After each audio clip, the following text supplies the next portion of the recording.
வணக்கம். சில கணவர்கள் இருப்பாங்கங்க. தன்னுடைய மனைவி தன்னை அலங்கரிச்சுக்கிட்டு வேலைக்கு தினம் கிளம்புற நேரத்துல அவங்களுக்குள்ள ஒரு சந்தேகம் வரும். அந்த சந்தேக மனப்பான்மை ரொம்ப கொடியதுங்க. இதுக்காகவே சில மனைவிகள் அலங்காரம் பண்ணிக்கிறதுக்கே ரொம்ப தயங்குவாங்க. ஏதாவது ஒரு பொட்டு டிசைனா வச்சாவோ, நல்ல புடவை கட்டினாலோ, இல்ல ஒரு ஹேர் ஸ்டைல மாத்துனாலோ, அவங்களுக்கு அந்த பதட்டம் இருந்துகிட்டே இருக்கும். ஐயோ! நம்ம கணவர் நம்மள பத்தி என்ன நெனச்சுப்பாரோ? என்ன பிரச்சனை பண்ணுவாரோன்ட்டு. அதே மாதிரி சில மனைவிகள் தன்னுடைய கணவன ஏதோ ஒரு நல்ல சட்டை போட்டுக்கிட்டு போனா கூட அவங்க மனசுல சந்தேகம் தோன்றும். இன்னைக்கு ஏன் இவரு இந்த நல்ல சட்டை போட்டாரு?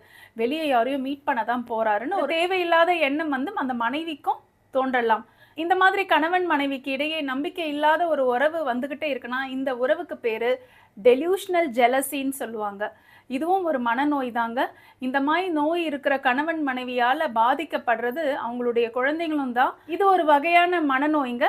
இன்னைக்கு இதோட இந்த வீடியோவ முடிச்சுக்கிறேன். அடுத்த வீடியோல உங்கள சந்திக்கிறேன்.